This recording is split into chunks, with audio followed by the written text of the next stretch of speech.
नमस्कार दोस्तों, स्वागत है आप सभी का हमारे YouTube चैनल पर। मैं हूं आकाश चौधरी और आज हम लोग पढ़ेंगे भारत का इतिहास। देखेंगे कि भारत का इतिहास क्या है। चलिए शुरुआत करते हैं। भारत के उत्तर में हिमालय पर्वत है और दक्षिण में महासागर है, यानी हिंद महासागर है। तो इसकी डेफिनेशन ऐसे बनेगी कि उत्तर के हिमालय से लेकर दक्षिण के महासागर तक फैला यह उपमहाद्वीप भारतवर्ष के नाम से जाना जाता है। ठीक है, भारतवर्ष के नाम से जाना जाता है। भारतवर्ष जो है, यहाँ के निवासियों को भारतीय बोला जाता है। भारतीय नहीं, भारतीय बोला जाता है, जिनको भरत की संतान के रूप में कहा जाता है कि ये भरत की संतान है। भरत जो है मुख्यतः एक कबीले का नाम था। ठीक है, भरत एक कबीले का नाम था। आगे देखेंगे हम लोग। प्राचीन भारत में, यानी कि जो प्राचीन भारत के लोग थे, यहाँ पर प्राचीन भारतीय लोग थे, वो इस द्वीप को जम्बू द्वीप बोलते थे। जम्बू का मतलब होता है जामुन। क्या होता है? जामुन, यानी कि जामुन वृक्ष जो होते हैं इनका द्वीप बोलते हैं।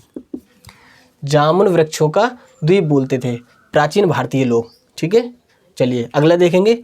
यहाँ ईरानी लोग जो थे वो यहाँ पर सिंधु नदी के पास तक आए हुए थे, यानी कि सिंधु नदी को ईरानी लोग हिंदू बोलते थे। सिंधु ना बोलकर वो लोग हिंदू बोलते थे। क्या बोलते थे? हिंदू। आगे देखेंगे। अरब के लोग जो इस जगह को हिंद बोलते थे, यानी कि जो भारतवर्ष है हमारा, जो इसको अरब के लोग हिंद बोलते थे।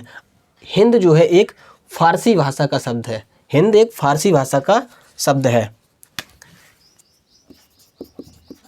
हिंद फारसी भाषा का एक शब्द है। ठीक है, इसी हिंद से मध्यकालीन भारत में, यानी कि मध्यकाल में हिंदुस्तान कहा जाने लगा। इसी शब्द से हिंदुस्तान शब्द बना हुआ है। ठीक है, चलिए आगे देखेंगे कि यूनानी जो लोग थे, यूनानी लोग इसे इंदे कहा करते थे। इस महाद्वीप को इंदे कहते थे। इसी इंदे को अंग्रेज़ों ने इंडिया बना दिया, यानी कि इसी इंदे से इंडिया शब्द निकला है। ठीक है, जो यूनानी लोग बोलते थे। अब इसमें देखेंगे कि भारत के और अन्य नाम जो हैं, जो हमें इतिहास में मिलते हैं, वो कौन कौन से थे। भारत के जो अन्य नाम हैं वो इस तरीके से हैं: भारतखंड, भारतवर्ष, आर्यावर्त, हिंद, हिंदुस्तान, इंडिया, जम्बूद्वीप, हिमवर्ष, अजनाब वर्ष, अल हिंद, ग्यागर, फग्युल, तियानझू और होडू। ये भारत के अन्य नाम हैं। ठीक है, चलिए और देखेंगे कि सुविधा के अनुसार, इसको हटा देते हैं। सुविधा के अनुसार भारत के इतिहास को कितने भागों में बांटा गया है? 3 भागों में बांटा गया, यानी कि पढ़ने की सुविधा के अनुसार भारत के इतिहास को 3 भागों में बांटा गया है।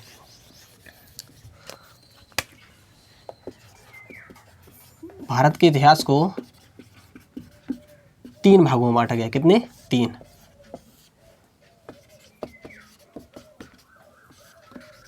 प्राचीन भारत का इतिहास, मध्यकालीन भारत का इतिहास और आधुनिक भारत का इतिहास।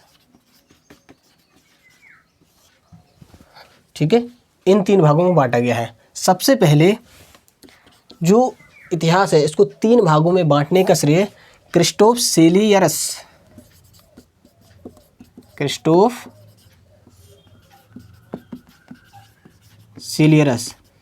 जो कि एक जर्मन इतिहासकार थे, इनको ये श्रेय जाता है। सबसे पहले इन्होंने ही इतिहास को 3 भागों में बांटा था। ठीक है, ये था हमारा भारत का इतिहास का एक शॉर्ट ओवरव्यू।